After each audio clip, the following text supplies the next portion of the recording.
Alhamdulillah, nahmaduhu wa nasta'inuhu wa nastaghfiruh wa na'udzu billahi min shururi anfusina wa min sayyiati a'malina. May yahdihillahu fala mudilla lahu wa may yudlil fala hadiya lahu. Asyhadu an la ilaha illallah wa asyhadu anna Muhammadan abduhu wa rasuluhu. Qala Allah ta'ala fil Qur'anil Karim, ya ayyuhalladzina amanu taqullaha haqqa tuqatih wa la tamutunna illa wa antum muslimun. Wa qala ya ayyuhan nasu taqu rabbakum alladzi khalaqakum min nafsin wahidah wa khalaqa minha zawjaha wa batha minhuma rijalan katsiran wa nisaa'a wa taqullaha alladzi tasaaluna bihi wal arham innallaha kana 'alaykum raqiba. Wa qala ya ayyuhalladzina amanu taqullaha wa qulu qawlan sadida yuslih lakum a'malakum wa yaghfir lakum dhunubakum wa may yuti'illah wa rasulahu faqad faza fawzan 'azima. فإن أصدق الحديث كتاب الله وخير الهدي هدي محمد صلى الله عليه وسلم وشر الأمور محدثاتها فإن كل محدثة بدعة وكل بدعة ضلالة وكل ضلالة في النار. Jamaah salat Jumat yang semoga Allah rahmati, Allah berkahi, yang selalu saya cintai semata-mata karena Allah dan karena keimanan. Alhamdulillah, tentunya kita bersyukur kepada Allah atas seluruh kebaikan yang Allah berikan kepada kita. Allah sempurna di dalam namanya, Allah sempurna di dalam sifatnya, Allah sempurna di dalam perbuatannya, dan Allah sempurna di dalam ketetapannya. Siapapun yang telah bersandar kepada Allah, maka dia tidak akan kecewa dalam kehidupan dunia, dan Allah tidak akan pernah mengecewakan dia dalam kehidupan di akhirat. Sumber kekesalan kita dalam hidup dan sumber kekecewaan kita dalam hidup yaitu adalah ketika kita menyerahkan hidup kita dan berharap kepada makhluk lebih besar daripada harapan kita kepada Allah. Makanya siapapun mereka yang beriman kepada Allah, maka dia akan berkata pada setiap masalah yang dia jumpai dan dia temui, saya punya Allah yang jauh lebih besar daripada setiap masalah yang saya dapatkan. Inilah yang menjadikan kita bersyukur setiap waktunya atas segala kenikmatan yang Allah berikan kepada kita, karena rahmatnya Allah tidak berhenti dan sifatnya rahmat dan sifatnya rahimnya Allah tidak terhingga kepada kehidupan kita. Dan kita mendapati diri kita pada kesempatan hari ini berkumpul pada salah satu jengkal tanah yang Allah cintai, yaitu di antara masjidnya untuk menyambut panggilan suci pada hari Jumat. Bukan karena kemampuan kita dan kekuatan kita yang menjadikan kita berkumpul di masjid ini, tapi sekali lagi yang menjadikan ayunan langkah kita berjalan menyusuri setiap celah yang kita lewati pada perjalanan kita menuju pada masjid ini, semata-mata itu merupakan bagian dari sifat rahimnya Allah kepada kita. Dan kepadanya kita bersyukur, tidak perlu menyombongkan terhadap ilmu dan amal yang telah kita lakukan, karena sesungguhnya kalau bukan karena Allah, maka sesungguhnya usaha ibadah kita dan kehidupan kita. Kepadanya kita bersyukur dan kepadanya kita menggantungkan segala urusan kehidupan kita, dan semoga Allah tidak pernah meninggalkan kita walaupun sekejap mata. Salawat dan salam marilah kita berikan kepada Nabi Muhammad sallallahu alaihi wasallam, seorang manusia paripurna, manusia surga yang dititipkan oleh Allah dalam kehidupan manusia selama 63 tahun hidup bersama kita. Bukan menjadi cerita yang kita dongengkan kepada anak, tapi sesungguhnya diutusnya Nabi dalam kehidupan menjadi contoh bagi kita yang berharap supaya kita mendapatkan surga. Perhatikan manusia surga ketika hidup selama 63 tahun. Kecintaan kita kepada Nabi bukan hanya menjadikan kita fasih berselawat kepada Rasul, siapapun bisa berselawat, tetapi yang menjadikan kita cinta kepada Nabi bukan hanya fasih berselawat, tetapi bagaimana kita selalu menjadikan sunnah Rasulullah menjadi landasan kehidupan kita. Siapapun yang telah mempelajari sunnah yang datang dari Nabi, dia tidak membutuhkan yang lainnya, karena sesungguhnya sunnah itu menjadi jawaban dari setiap pertanyaan kita, dan itulah yang menjadi tiket keselamatan kita kelak di akhirat. Siapapun yang ingin mendapatkan syafaatnya Nabi, perhatikan bagaimana kecocokan hidupnya dengan kehidupan Rasulullah Sallallahu Alaihi Wasallam. dan kepadanya kita bersyukur yang telah menyelamatkan kita dari pinggir neraka menuju kepada surga seluas langit dan bumi. Pada kesempatan khutbah kali ini, sang khatib yang penuh dengan kelelahan, penuh dengan kelemahan, penuh dengan kekurangan dan penuh dengan rasa khilaf, menyampaikan supaya kita mempersiapkan satu perkara yang akan kita bawa dalam kehidupan kelak kita nanti. Sesungguhnya hari kita ada dua, hari ketika kita bernafas di dunia dan hari ketika kita kelak bernafas dalam kehidupan di kampung akhirat kita. Kalau kehidupan dunia kita mengenal harta, kita mengenal mobil dan kita mengenal materi yang kita banggakan, wallah, hari yang kedua di akhirat tidak mengenal mobil, hari yang kedua di akhirat tidak mengenal rumah, hari yang kedua di akhirat tidak mengenal materi ataupun dolar yang kita miliki. Tapi sesungguhnya hari kedua yang kita pasti akan datangi tanpa terkecuali di antara kita. Sesungguhnya hari itu hanya dapat mengenali keimanan yang tidak tercampur dengan kesyirikan dan kekufuran. Allah berfirman dalam salah satu ayatnya, yauma la yanfa' malun wala banun illa man atallaha biqalbin salim. Akan datang satu hari tidak bermanfaat harta, tidak bermanfaat anak yang kita miliki kecuali orang yang datang membawa hati yang salim. Hati yang salim adalah hati yang selamat dari kesyirikan dan kekufuran. Semoga perjalanan hidup kita bukan hanya pintar menjaga harta, tapi kita pintar untuk menjaga hati kita dan jiwa kita dari kesyirikan dan kekufuran. Itulah modal kita bersama dalam kehidupan kita yang kedua di kampung akhirat kita yang kita pasti akan jumpai insyaallah. Sidang Jumat yang semoga Allah rahmati dan Allah berkahi. Tahukah kita ikatan apa yang paling kuat dalam kehidupan iman? Mungkin banyak di antara kita menjawab bahwasanya ikatan yang paling kuat di antara kita dalam ikatan iman adalah ikatan sholat. Kalau jawaban antum sholat, kalau jawaban antum puasa, maka jawaban antum kurang benar dan tidak tepat. Tetapi sesungguhnya ikatan yang paling kuat yang Allah berikan dalam kehidupan kita adalah bagaimana kita loyalitasnya di atas keimanan dan kebenciannya di atas keimanan. Rasulullah SAW menyampaikan dalam salah satu hadisnya, inna awsaqul iman al-hubbu fillah wal hubbu fillah. Sesungguhnya tali pokok yang paling kuat yang Allah berikan dalam kehidupan kita yaitu adalah bagaimana kita saling mencintai karena Allah dan kita saling membenci karena Allah Subhanahu wa taala. Dan itulah tali pokok yang paling kuat di antara orang yang beriman. Bukan terletak pada sholat, bukan terletak pada puasa, tapi terletak bagaimana loyalitas kita kepada orang yang beriman dan kita mencintai orang beriman karena Allah Subhanahu wa taala. Dari hadis inilah kita akhirnya paham bahwasanya kita memiliki saudara dalam konteks keimanan itu ada dua. Saudara yang pertama adalah saudara yang kita miliki karena ikatan darah, jalur gen dan nasab. Kakak kita yang memiliki ibu dan bapak yang sama dengan kita. Adik kita yang memiliki orang tua yang sama dengan kita. Itu merupakan saudara kita dalam kekerabatan dan jalur nasab. Maka mereka itu adalah saudara kita yang ditakdirkan menjadi kakak dan adik kita. Tapi dalam Islam, konteks iman bukan hanya bicara tentang saudara, siapa nasabmu dan siapa saudara darahmu. Tetapi ada yang kedua yang disebut dengan saudara-saudara kita yang beriman. Saudara yang tidak dipertemukan karena nasab, saudara yang tidak dipertemukan karena ikatan darah, tetapi saudara yang dipertemukan karena keimanan dan ketakwaan, maka itu adalah saudara kita. Islam tidak mengenal batas geografi. Islam tidak mengenal warna kulit yang kita miliki. Dan Islam tidak pernah mengenal bagaimana bentuk wajah kita. Islam hanya mengenal kita dengan dua. Kita beriman, apakah kita kufur kepada Allah.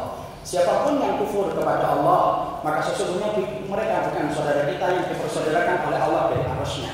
Tapi siapapun mereka yang telah beriman kepada Allah, beriman kepada Rasul, dimanapun mereka berada, apapun warna kulit yang mereka miliki, dan bagaimanapun bentuk wajah yang kemudian mereka miliki, mereka itu adalah saudara kita.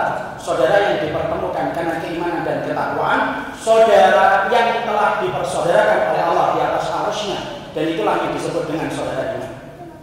Disinilah kita paham, ketika kita telah memahami bahwasanya saudara kita terbagi menjadi dua, ada saudara nasabmu dan ada saudara darahmu, dan ada pula saudara imanmu.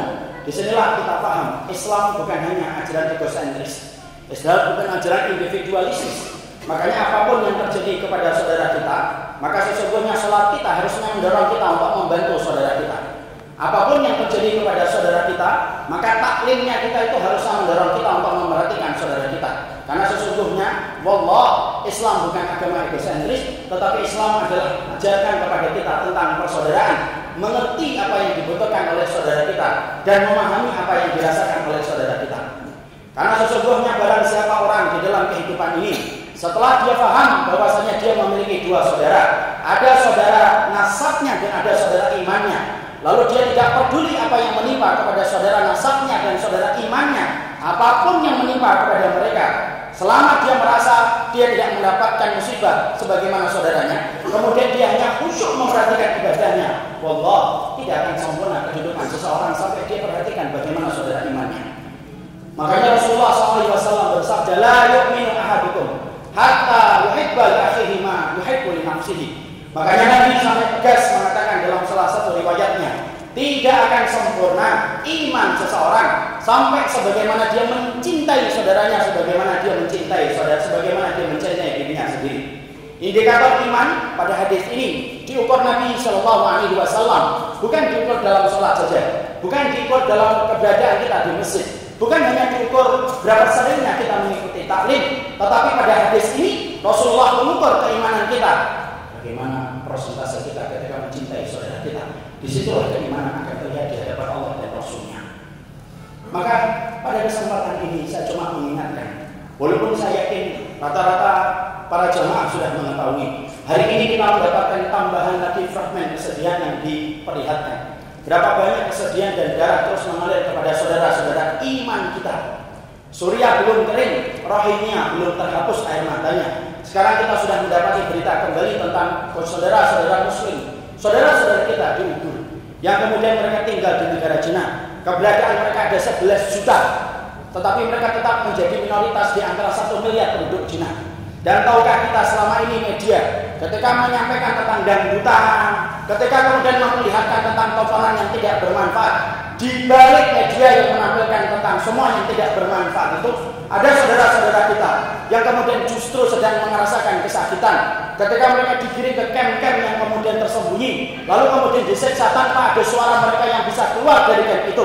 Sampai kemudian kita malu karena yang menemukan catatan itu justru orang kafir di antara orang-orang PBB yang kemudian melaporkan, yaitu adalah tentang masalah pengaturan, masalah HAM yang kemudian tidak adil di sana.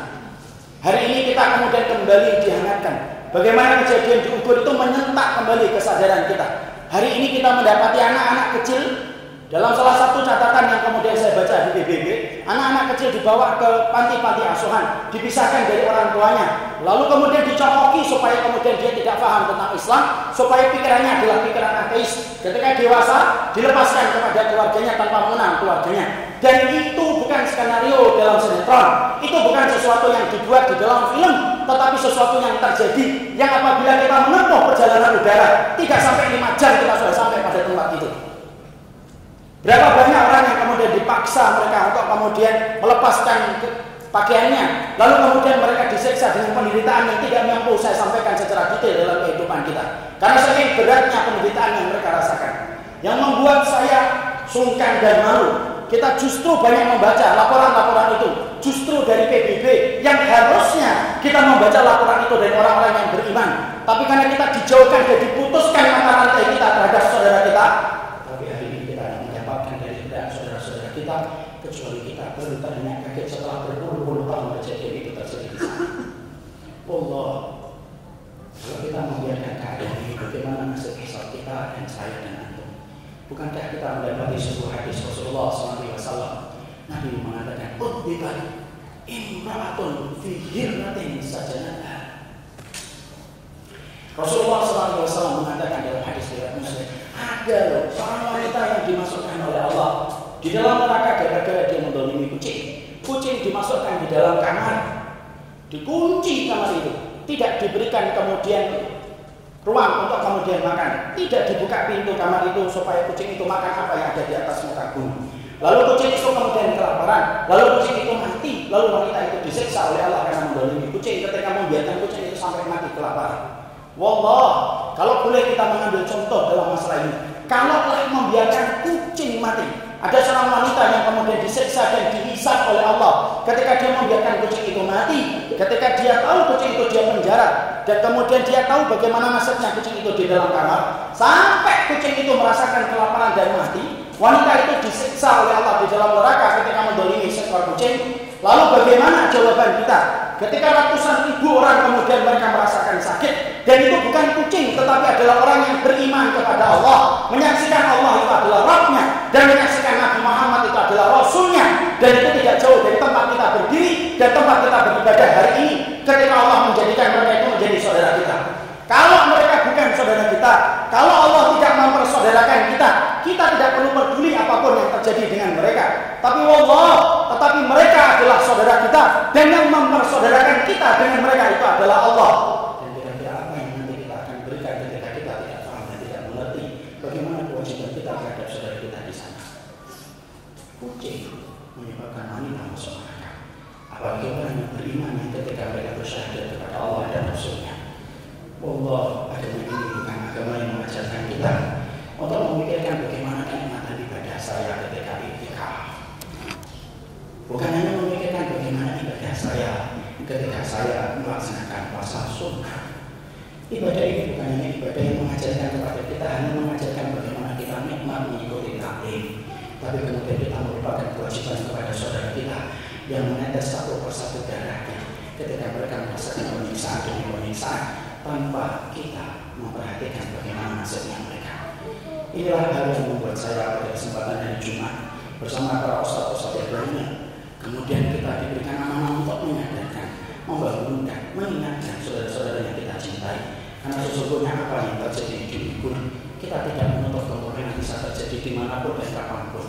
Makanya inilah wujud dari persaudaraan kita kepada hamba yang beriman ketika kita mendapati mereka dalam kondisi yang semacam itu. Rasulullah SAW pernah mendapati ada seorang wanita ditarik jilbabnya oleh seorang laki-laki Yahudi, dikepung itu kemudian bentengi selama 1 bulan. Ada pada zaman Mu'tasim, ada seorang wanita yang kemudian jatuh, lalu kemudian ketika ujung jilbabnya diinjek, lalu kemudian tersingkap itu kemudian jilbabnya. Wanita itu kemudian berkata, ya Mu'tasim, dipanggil itu pemimpin kaum muslimin saat itu, Mu'tasim billah. Ya Mu'tasim. Panggilan yang datang dari hati, didengar oleh orang yang punya hati dan iman. Tidak butuh WA, tidak butuh internet. Dari Amuriah di daerah timurnya Turki, kemudian sampai ke telinganya Mu'tasim yang saat itu berada di Baghdad. Tidak ada internet, tidak ada TV. Sampai karena yang mengucapkan dan mengulang kata-kata itu orang yang beriman. Sampai ke telinga Mu'tasim bertanya, siapa yang memanggil saya? Seorang wanita yang diinjek ujung jilbabnya oleh seorang orang-orang yang tidak beriman kepada Allah dan tidak beriman sama Allah dan hari akhir. Maka langsung Mu'tasim mengirimkan pasukannya. Ujung kepala dari pasukan itu sudah sampai di Amuriah. Ekor dari pasukan Mu'tasim yang dikirimkan belum keluar dari kota Baghdad. Saking banyaknya pasukan yang dikirim oleh Mu'tasim ketika membela satu kehormatan wanita.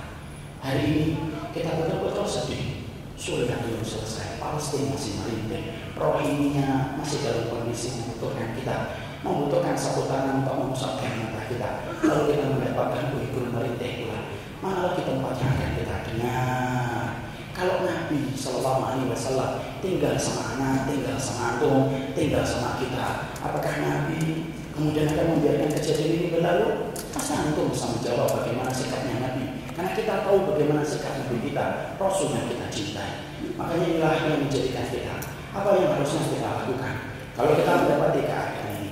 Yang pertama, mari kita sampaikan fakta ini kepada mereka, saudara-saudara kita yang belum tahu, yang hari ini hanya tersibukkan dengan masalah-masalah politiknya, sampai menjadikan lupa dengan saudara kita, sampai menjadikan mereka berdebat dengan urusan mobil. Saatnya kita menyadari ada sesuatu yang lebih penting untuk kita ketahui tentang kondisi saudara kita. Sampaikan, karena sesungguhnya kalaulah berita ini hanya diampu oleh seseorang yang menyampaikan di atas mimbar, berapa orang yang bisa mendengar? Tapi masing-masing dari antum jadilah delegasi sunnah, sampaikan berita ini kepada mereka yang belum paham, supaya mereka ngerti bahwasanya berislam memang betul-betul memiliki ujian yang berat. Kenapa orang-orang kafir selalu membenci Islam? Hindu, kita mendapati Yahudi, Nasara, semuanya membenci Islam. Karena kita tahu ini adalah agama yang turun dari Allah. Kalau agama ini bukan turun dari Allah, agama ini sudah musnah ribuan tahun sebelum kita lahir. Tapi karena agama ini adalah agama yang turun dari sisi Allah, walaupun ribuan orang dan jutaan orang mendolimi kaum muslimin, Allah tetap jadikan agama ini abadi. Kenapa Allah kirimkan kejadian ini? Padahal mudah bagi Allah untuk memberikan kemenangan bagi kaum muslimin yang ikut. Kenapa Allah jadikan ujian bagi muslim yang ikut? Itu menjadi ujian bagi kita. Allah ingin melihat kita. Allah ingin melihat antum. Allah ingin melihat kita. Apakah kita termasuk orang yang bersedia untuk membantu saudara kita yang telah dipersaudarakan oleh Allah ataukah tidak? Saya mendapati ada hadis qudsi. Ada seorang hamba ketika kemudian dia di hadapan Allah dan dihisab oleh Allah, Allah kemudian mengatakan kepadanya, "Maritu falam ta'udni." Saya sakit. Kenapa kamu dulu tidak menjengukku?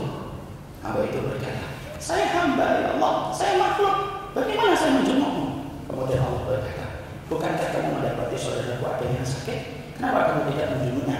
Kenapa kamu tidak membantunya? Menjenguknya dan kemudian membantunya adalah menjengukku dan membantuku. Ada saudaraku yang kemudian kesakitan. Kenapa kamu tidak memberikan pertolongan kepada dia? Ya Allah, kamu adalah engkau adalah Rabb dan saya adalah makhluk. Bagaimana saya menolongmu ya Allah? Ada hambaku yang sakit dan membutuhkan pertolongan. Bukankah membantu mereka? Kamu adalah menolongku." Itu hadis qudsi. Dan itu hisab. Bisa jadi akan mengenai kepada anda dan antum kelak ketika kita dikumpulkan di padang mahsyar. Agama ini bukan agama egosentris, bukan agama yang mengatur masalah sholat semata, bukan agama yang hanya mengatur masalah puasa, bukan hanya mengatur bagaimana haji dan umrah kita, tapi agama ini mengatur bagaimana kehidupan kita ketika kita telah dipersaudarakan oleh Allah. Sampaikan berita ini kepada siapapun yang menimpa. Cari berita yang thiqah dan terpercaya. Pastikan bahwasanya itu kemudian kita sampaikan kepada saudara kita yang belum paham. Sesungguhnya ini adalah salah satu kewajiban yang harus kita laksanakan. Yang kedua yang harusnya kita lakukan adalah mari kita sudahi permusuhan di antara orang yang beriman. Kalau masih ada di antara kita orang yang cakar-cakaran, masih suka menusuk saudaranya dari jalur belakang, masih suka menikmati permusuhan, apakah kita tidak melihat apa yang terjadi di Suriah, di Rohingya, di Uyghur dan banyak tempat yang kita bisa sebutkan satu persatu sangat banyak. Maka kemudian marilah kita kemudian bersama-sama sembari kita selesaikan PR-nya satu persatu yang menimpa kepada kaum muslimin. Nanti kalau misalkan kemudian Palestina sudah selesai, kalau kemudian Suriah sudah selesai, Uyghur sudah selesai, kalau mau bertengkar lagi ketika susah untuk diingetin, monggolah bertengkar. Tapi kalau kemudian kita mendapati kenyataan itu ada di hadapan kita, antum bisa cek itu di internet, antum bisa tanya kaum muslimin yang kemudian keluar dari sana. Lalu kemudian kita masih menikmati bagaimana permusuhan di antara orang yang beriman. Loh, kurang berapa dalil saya mengingatkan kepada diri anak, dan kurang berapa dalil saya mengingatkan kepada antum bagaimana pentingnya hari ini untuk kita saling bersaudara. Musuh terlalu banyak, ikhwan, dan sesungguhnya kita terlalu sedikit. Dan cukuplah kita saling memegang tangan, dan cukuplah kita saling bersaudara. Mari kemudian kita mengarahkan bagaimana arah mata kita kepada satu titik, bagaimana menolong penderitaan saudara-saudara kita.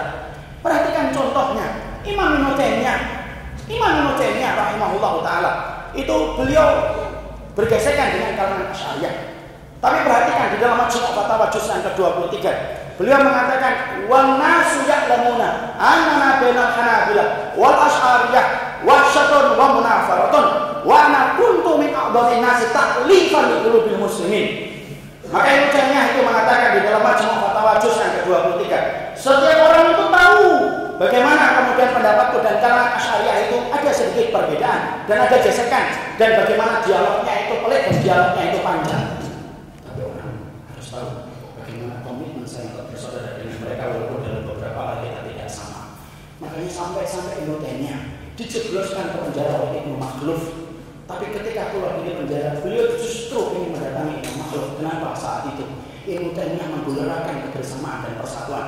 Karena saat itu Ibnu Taimiyah berkata, karena saat itu kami menghadapi bangsa Arab yang sudah luar biasa menghancurkan satu persatu wilayah kaum muslimin. Makanya inilah yang menjadikan kita yang kedua. Bagaimana kemudian kita saling bersatu padu? Layaknya kita kalau sholat. Bukankah imam sudah mengingatkan kota 17 kali ketika sholat waktu di masjid? Imam mengatakan apa? Sufufakum wala takhtalifu wa takhtalifa qulubukum. Mbok diluruskan itu safnya. Jangan selisih dalam saf salat. Kalau kalian sampai berselisih dalam saf salat, berselisihnya kalian di dalam ruang salat nanti hati kalian itu. Setiap hari 17 kali. Apakah omongan imam tidak masuk itu ke hati kita? Sampai kemudian kita keluar dari masjid masih menikmati permusuhan ketika kita melempar muka kita kepada orang yang beriman. Kecuali mereka tidak beriman, kecuali mereka musuh antum ketika antum bawa Quran, kecuali mereka musuh antum ketika antum mengamalkan hadis, mungkin boleh untuk bermusuh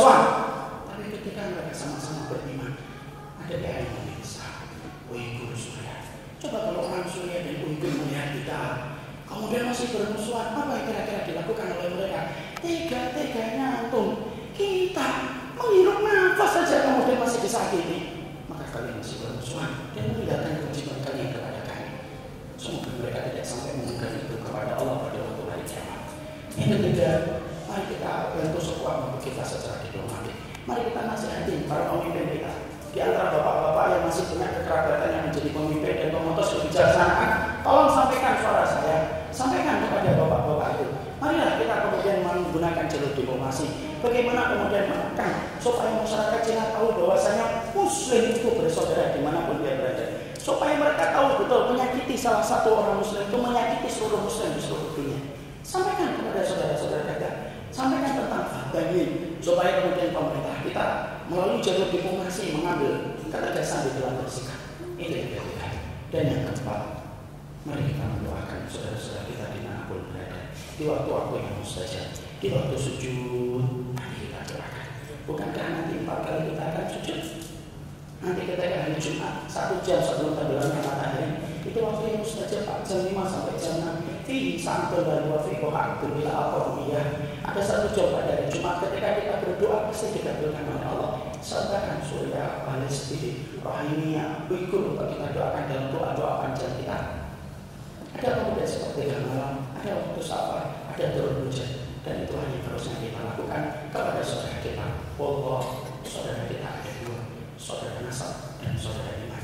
Dan kita akan ditanya oleh Allah bagaimana kewajiban kita kepada saudara-saudara iman kita. Aku qouli hadza astaghfirullah li wa lakum innahu huwal ghafurur rahim.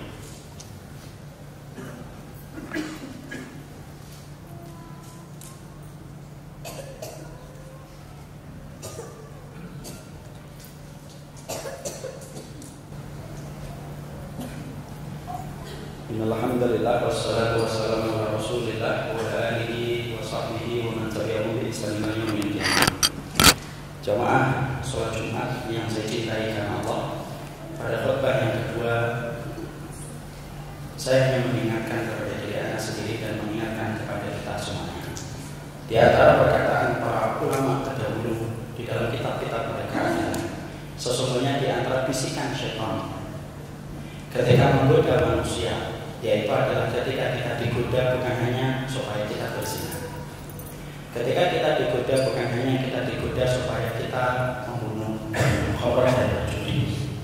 Tapi di antara bisikan setan adalah bagaimana kita dijebak oleh setan supaya tidak peduli apapun yang terjadi di sekitar kita dari kondisi Islam dan kaum muslimin. Ibnu Qayyim mengatakan itu salah satu bisikan setan.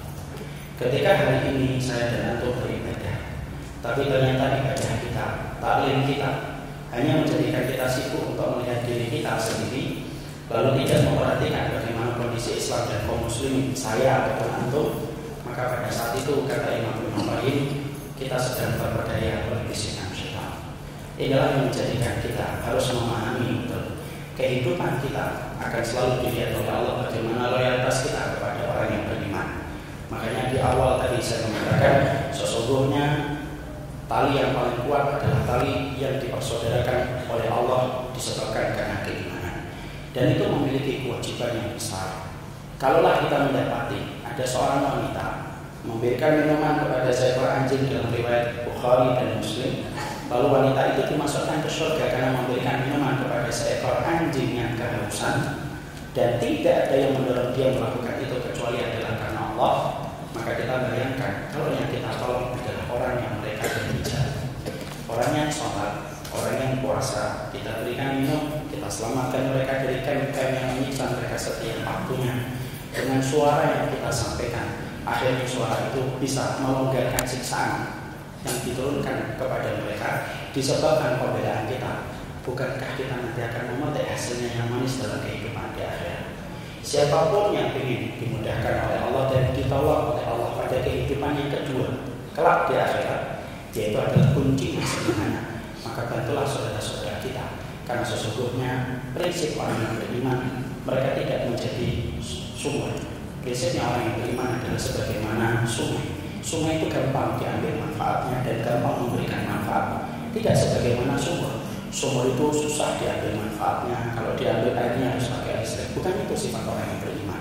Sifat orang beriman kayaknya sungai. Sungai itu kalau diambil airnya tidak perlu timba, tidak perlu pompa. Dipakai mancing bisa, dipakai mencuci baju bisa. Itulah sungai. Kalau kita, para ulama salaf sudah mengatakan, kunna dan takun bina, jadilah sungai, jangan menjadi sumur. Maka di antara sumur manfaat yang harusnya kita alirkan adalah untuk saudara-saudara kita di Uyghur.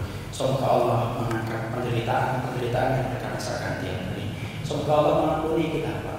Ketika kelalaian kita sibuk pada pekerjaan kita, sibuk pada dunia kita, menjadikan kita tidak tahu, padahal tidaklah jauh daerah mereka dengan daerah kita. Semoga Allah selalu mengangkat bagaimana setiap ujian yang Allah berikan kepada mereka, setiap nyawa yang melayang dari saudara-saudara kita ketika dialirkan dengan cara yang tidak hak, semoga mereka mendapatkan pergantinya dari surga Allah yang mengalir di bawahnya sungai-sungai. Allah semoga mengampuni kita dan semoga kita mengerti kewajiban kita. Suarakan ini kepada orang yang belum paham dan belum mengerti.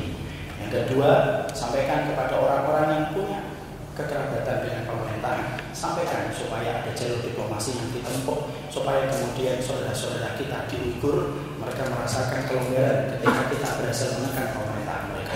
Yang ketiga, yaitu adalah doakan mereka dalam setiap waktu yang mustajab, karena setiap orang yang berdoa akan diaminkan oleh para malaikat. Kemudian tambahan sedikit, maka boikot apa yang datang dari komunitas-komunitas dan kemudian produk-produk yang datang dari negara yang membantu penderitaan itu terjadi. Saya tidak mengharamkan, karena tidak boleh bagi kita mengharamkan apa yang dihalalkan oleh Allah. Tapi ini bukan bicara haram dan halal, kita bicara tentang loyalitas. Kalau Allah memberikan keuntungan, justru menjadi amunisi untuk menyiksa saudara kita. Bukankah kita nanti akan ditanya ketika kita tahu kemana keuntungan ini berjalan, kemudian ketika akan menyiksa saudara kita, tidak arahkan kepada kaum muslimin, kan sesungguhnya berniaga diutamakan kepada mereka yang beriman kepada Allah dan Rasul-Nya. Innallaha wa malaikatahu yusholluna 'alan nabi ya ayyuhalladzina amanu shallu 'alaihi wa sallimu taslima. Allahumma fil lil muslimina wal muslimat la ya'minhum wal amwat. Rabbana la tu'akhidna in nasina aw akhtana. Rabbana wa la tahmil 'alaina isran kama hamalta 'alal ladzina min qablina. Rabbana wa la tuhammilna ma la taqata lana bihi wa'fu 'anna waghfir lana warhamna anta maulana. Fansurna 'alal qaumil kafirin. Fansurna 'alal qaumil kafirin. Fansurna 'alal qaumil kafirin. Allahumma ansuril mu'minin wal mu'minat fi kulli makan. Allahumma ansuril mu'minin wal mu'minat fi Sudan. Allahumma ansuril mu'minin wal mu'minat fi Uyghur. Allahumma ansuril mu'minin wal mu'minat fi Palestina. Allahumma ansuril mu'minin wal mu'minat fi Rohingya. Allahumma ansuril mu'minin al mustad'afin fi kulli makan. Allahumma ahlikil kafarata wal musyrikin a'da'aka a'da'atin. Allahumma ahlikil kafarata wal musyrikin a'da'aka a'da'atin. Allahumma ahlikil kafarata wal musyrikin a'da'aka a'da'atin. Allahumma mazil jam'ahum wa zalzil aqdamahum walqi fi buyutihim nara walqi fi buyutihim nara walqi fi buyutihim nara. Rabbana zalamna anfusana wa in lam taghfir lana wa tarhamna lanakunanna minal khasirin. Rabbana inna nas'aluka ilman nafi'an wa rizqan thayyiban wa 'amalan mutaqabbalan. Allahumma inna na'udzubika min ilmin la yanfa' wa qutin la yakhsha wa du'a'in la yusma' wa nafsin la tasba'. Wa sallallahu ala nabiyyina Muhammad walhamdulillahi rabbil alamin.